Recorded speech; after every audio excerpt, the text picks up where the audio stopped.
Van a publicar dos documentos, uno de ellos fue publicado en agosto de este año, el otro pensamos publicarlo en algo así como un mes o un par de meses. La charla, obviamente, estos documentos entre los dos son algo así como 150 páginas. Obviamente una charla de 20 minutos no vamos ni a cubrir ni una parte de eso. Los temas técnicos se redujeron bastante y más bien lo que vamos a hacer es una especie de revisión sobre el alcance del proyecto y algunas cosas que tienen que ver con el mismo. Bueno, como denunciado el problema, para cualquiera que esté trabajando o cualquiera que haya trabajado en lo que tiene que ver con seguridad en protocolos de comunicaciones y más en particular con lo que son protocolos de internet, es bastante conocido de que, por ejemplo, si uno quisiera hacer una implementación segura de los protocolos, es bastante difícil hacer eso siguiendo las especificaciones de la IETF. Estos protocolos se introdujeron hace algo así como 25 años o tal vez un poco más. Y durante todo este tiempo se fueron descubriendo a lo largo del tiempo una gran cantidad de vulnerabilidades. A medida que se fueron descubriendo esas vulnerabilidades, obviamente se fueron produciendo también contramedidas. Y la cuestión acá fue de que muchas veces se produjeron contramedidas que fueron buenas o efectivas, pero que no terminaron siendo adoptadas por la IETF, que es el organismo que estandariza los protocolos. Y en otros casos, básicamente, dada una vulnerabilidad, o sea, muchas personas, o organismos, o distintos fabricantes hicieron propuestas distintas, algunas de las cuales por ahí eran eficaces y otras, digamos, no solo no eran eficaces, sino que a veces hasta, digamos, rompían de algún modo a los protocolos. En lo que hace la situación actual, o sea, si uno habla con cualquiera que esté involucrado dentro del área de lo que es producción de código, de lo que es TCP/IP, todo el mundo le va a decir que es imposible guiarse, imposible de alguna manera entender el funcionamiento de lo que son los protocolos de internet a través de las especificaciones. Y la cuestión acá es de que, o sea, todo el mundo les dice que no, para entender los protocolos no pueden mirar a las especificaciones, pero no les dicen qué documento es el cual pueden consultar. Como resultado de esta cuestión, se ha pasado, por ejemplo, que algunos mecanismos que se conocían ya de hace mucho tiempo, que, digamos, las implicancias de vulnerabilidades que tenían, como puede ser subrouting en IPv4, fueron incluidos esos mismos mecanismos en protocolos nuevos, como puede ser el routing header 0 en el caso de lo que es IPv6. Del mismo modo, al no estar documentadas todas estas vulnerabilidades, han habido muchos casos en los cuales vulnerabilidades que han, digamos, de alguna manera afectado a fabricantes o algunos fabricantes, años más tarde terminaron siendo reimplementadas por otros fabricantes. Y la situación en resumen es tal de que, o sea, no existe o no existía hasta el momento un único documento que les permitiera a ustedes, o sea, que les sirviera de roadmap, por así decirlo, a lo que son los aspectos de seguridad de lo que es TCP/IP. En el año 2005, como resultado de otro trabajo que veníamos haciendo, NICE, que era el nombre del organismo en aquel momento, CTNI, que es como cambió ahora, o sea, decidió de algún modo llenar este vacío, es decir, realizar lo que sería un análisis de seguridad de todo lo que son las especificaciones de la IETF de estos protocolos, y no solo limitarse a lo que son las especificaciones en sí, sino aparte hacer un análisis de qué es lo que implementaciones reales estaban haciendo. O sea, la cuestión acá es que con TCP/IP uno no puede limitarse a lo que es análisis de las especificaciones exclusivamente, por un lado porque hay muchos aspectos que quedan abiertos, entonces los distintos implementadores pueden tomar decisiones distintas en algunos aspectos, y por otro lado es porque en muchísimos casos la práctica actual difiere de lo que las especificaciones mandan. El proyecto entonces consistía en realizar un análisis de seguridad de todas las especificaciones relevantes, y no solo eso, sino también, en la medida que fuera posible, analizar código existente y también analizar todo lo que son papers relevantes en esta materia. Algo para destacar de esto es de que cuando originalmente nosotros estimamos los tiempos de este trabajo, los tiempos iban a ser mucho menores, algo así como un trabajo de 6 meses, y terminó expandiéndose al doble por una cuestión de que, digamos, no solo eran las especificaciones en sí lo que había que revisar, sino que cuando uno iba a toda la cantidad de trabajos relevantes, los tiempos y el trabajo se iba básicamente al doble.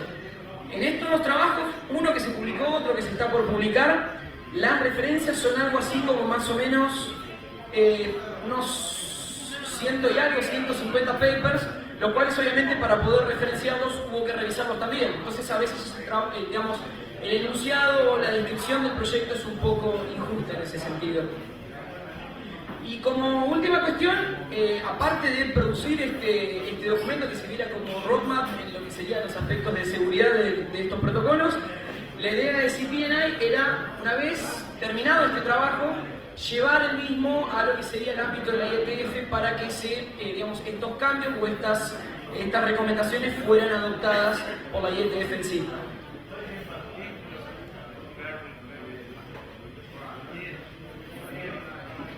Bueno, las próximas 2 diapositivas describen algunas de las áreas en las cuales de antemano nosotros sabíamos que íbamos a tener que hacer algo de trabajo.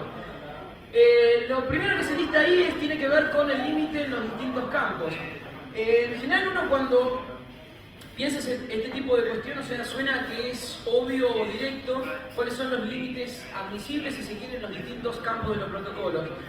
De los distintos campos del encabezamiento de estos protocolos. La cuestión es de que en realidad en muchísimos casos, sí, obviamente los límites son directos, no hay que pensar demasiado, pero en otros casos la cuestión no es tan así. Si uno piensa, por ejemplo, en lo que son las vulnerabilidades que se descubrieron en los últimos 20 años, una gran cantidad de ellas justamente tienen que ver con eso, o sea, con límites que no estaban claros, o sea, no quedaban claros cuáles eran los límites válidos para distintos campos, y muchas vulnerabilidades, hasta como puede ser el caso de WinNuke, que hace como 10 años atrás, se basaban justamente en estas cosas. La segunda de las cuestiones tiene que ver con el análisis de de las implicancias de seguridad de cada uno de los mecanismos. O sea, muchas veces uno conoce algunas de las implicancias que esos campos tienen, pero no todas. Acá se menciona, por ejemplo, lo que podría ser el campo TTL, algunas de las implicancias de seguridad, y se menciona, por ejemplo, que se puede utilizar para lo que sería fingerprinting de sistema operativo, fingerprinting de lo que sería dispositivo físico, hallar la posición en la topología de red de un dispositivo por triangulación del TTL, se puede utilizar para evasión del sistema de detección de intrusos, y asimismo algo que fue bastante más reciente es el mecanismo GTSM, que consistía básicamente en limitar mediante el campo TTL la cantidad de sistemas que podían realizar ataques a un determinado sistema. Ese tema del GTSM se introdujo hace unos años atrás como contramedida para los ataques contra TCP en escenarios de routers BGP.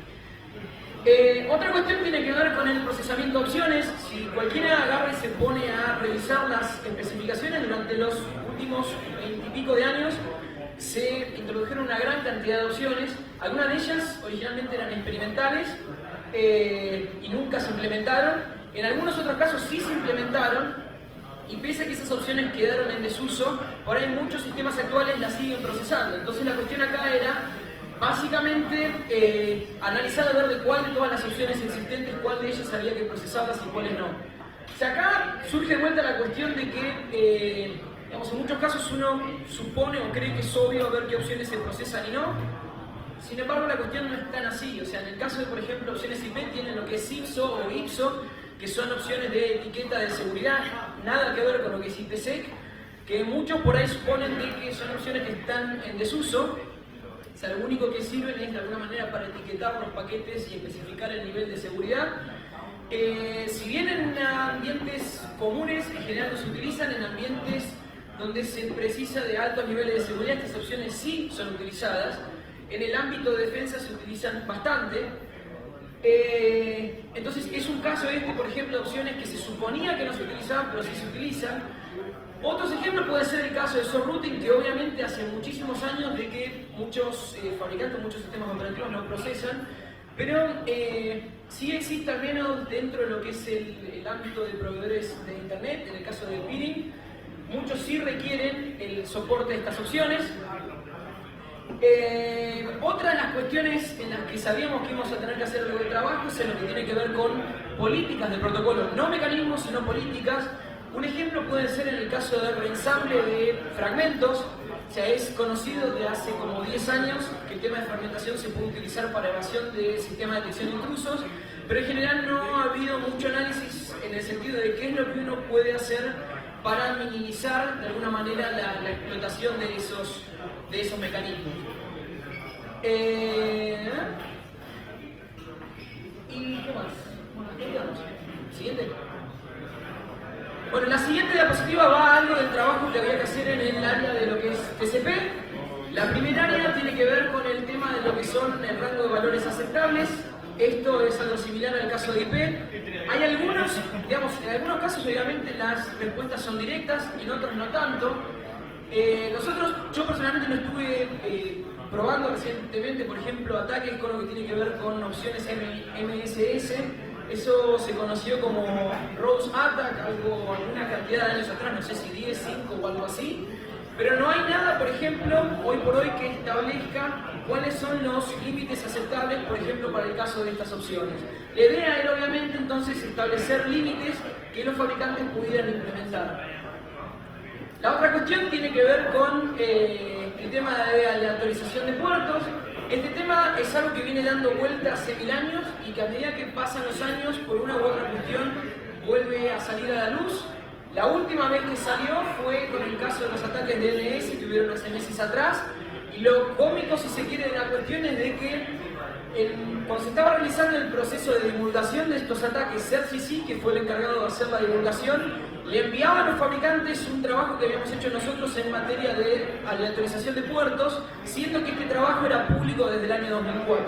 Es decir, la solución al problema en cuestión estaba desde hace 4 años atrás, simplemente era ignorada. En esta materia, por ejemplo, lo que es aleatorización de puertos, no son muchos los sistemas que lo implementan. En el caso de algunos sistemas como OpenBCD usan una solución trivial que trae problemas. En el caso de Cisco, ellos encontraron su propia solución estúpida a la cuestión que anda mal y es más compleja. Y en el caso de muchos otros... ¿7 minutos? En el caso de muchos sistemas operativos directamente no lo implementan. Después hay también cuestiones que tienen que ver con políticas en lo que hace al ensamble de segmentos.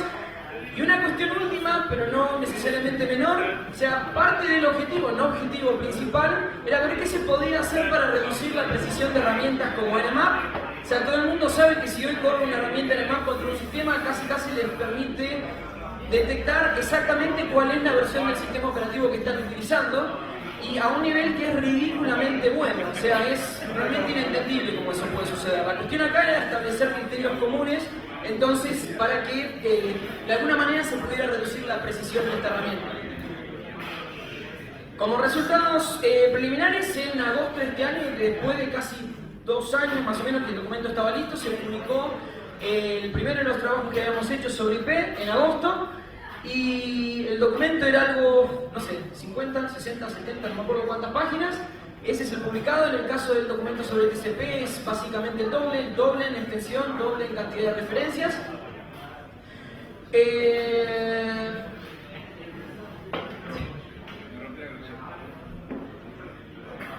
¿Me parece?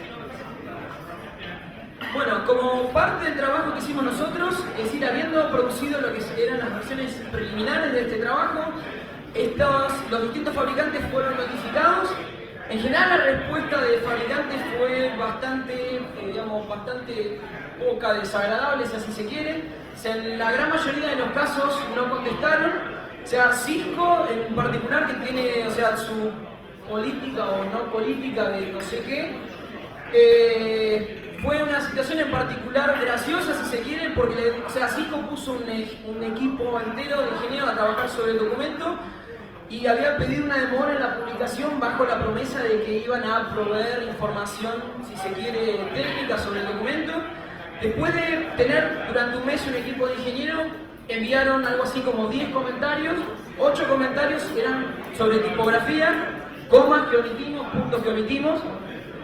2 comentarios se hicieron técnicos, y cuando la pregunta fue intentar explotar un poco más esos comentarios que hicieron, el manager, que no recuerdo el nombre ahora, respondió de que como Cisco no había patrocinado este trabajo, no podían hacer respuestas técnicas. O sea, Cisco, esta va a ser la última vez que trabajemos con ellos porque no hay gente que nos agrade. Por el contrario, sí tuvimos la colaboración de una buena cantidad de gente independiente. En el caso de las revisiones, nos colaboró Michael Zalewski, que por ejemplo hizo buen trabajo sobre lo que es TCP. Ran Atkinson, que había sido el autor original de las especificaciones de IPC, y otros tantos. Bueno, lo que hace, yo mencionaba antes que la idea de CPNI era llevar este trabajo al ámbito de la IETF, o sea, una cantidad de las cosas discutidas en... más despacio, solo no puedo entender. Ok. Mencionaba antes de que parte del objetivo de CPNI era llevar este trabajo a la IETF. Algunas de las áreas en las cuales trabajamos ya fueron llevadas a la IETF, ahí mencionan algunos drafts, y en particular en el caso de lo que hace el documento sobre IP, una vez publicado, lo que hicimos fue sacar una versión en el formato de la IETF, del Internet Draft, o sea que la IETF se encuentra discutiendo esta cuestión ya.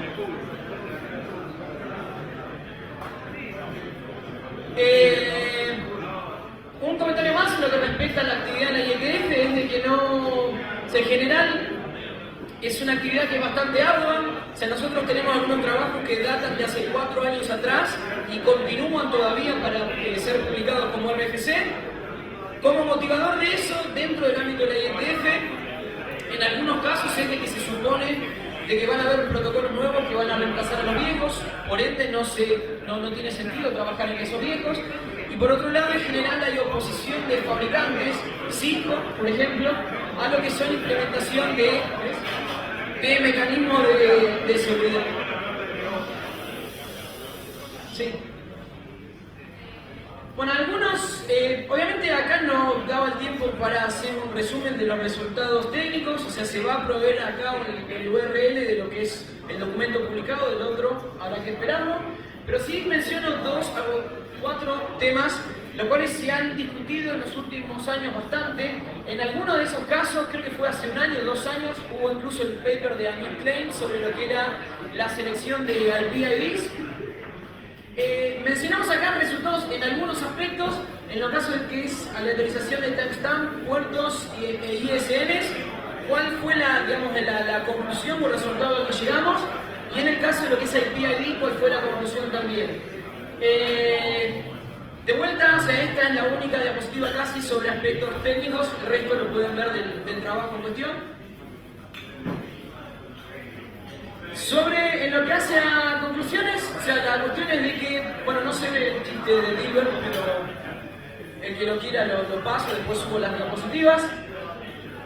La cuestión es de que acá en general se piensa que todo lo que tiene que ver con seguridad en TCP/IP está hecho, básicamente por el tiempo en el que vienen dando vueltas los protocolos. Esto no es así, si a medida que pasa el tiempo siempre se siguen encontrando cuestiones nuevas que simplemente si en algún momento se le diera la atención necesaria, por ahí no se estarían enfrentando esos problemas. ¿Qué más? Bueno, y como alguna cuestión de comentar, a veces ellos requieren que tengan un documento publicado como RFC para hacer determinados cambios. De vuelta, esto es una experiencia no en el área de seguridad, sino redes en sí. Teniendo en cuenta que un RFC fácil puede llevar hoy en día 5 años de trabajo, o sea que eso implicaría que para aplicar un parche se tendrían que pasar 5 años. La otra cuestión es de que en general, siempre que se plantea una charla sobre TCP/IP, o sea, todo el mundo asume o que sabe o que conoce o que está todo hecho, y la cuestión es que siempre que se plantea una discusión con sustancia o que uno termina discutiendo alguna cuestión técnica en particular, o sea, nadie de las personas involucradas en la discusión te terminas enterando que ninguna de las personas involucradas terminaron leyendo en algún momento las especificaciones. Y en otro caso, lo que tiene que ver con aplicación o mejoras en el área de seguridad, de vuelta, o sea, yo recalco lo que suele ser actitud de fabricantes. OpenBSD, bueno, no viene al caso de mencionarlo, el que lo sabe, y si no, ya conoce cuál es el problema. En el caso de Cisco tienen su propia cuestión. Son pocos, en resumen, los fabricantes en los cuales uno puede trabajar de manera realmente colaborativa y de manera, digamos, tal que se beneficie el trabajo de uno y se beneficien las implementaciones de ellos. Comentario al margen, absolutamente nada que ver con la charla en cuestión. Puede que alguno haya escuchado recientemente sobre una vulnerabilidad nueva que se está por publicar. Se asume que se va a publicar en octubre, por ahí. Aparentemente salieron algunos artículos en algunos de los medios que menciono ahí. Supone ser el super nuevo ataque contra TCP.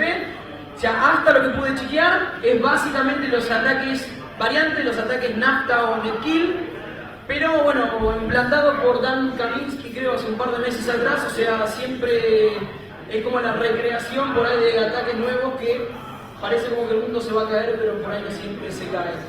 Es lo que hacen estos dos ataques en cuestión, que al menos los autores de las vulnerabilidades no propusieron contramedidas. O sea, nosotros habíamos hecho ya un trabajo sobre esta cuestión con contramedidas propuestas, no están publicadas. Suponemos que en un mes se publicará el documento. La idea es de que para noviembre tenerlo publicado y poder este documento llevarlo a la IETF. ¿Preguntas?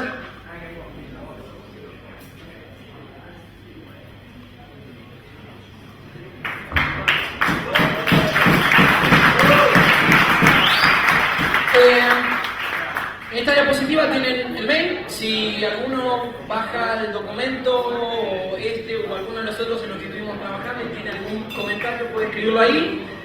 Y en mi sitio tienen un enlace al documento de CPNI que es más fácil, o sea, más breve, así como una copia de cada uno de los documentos que hemos llevado a la IETF sobre estas cuestiones. Gracias.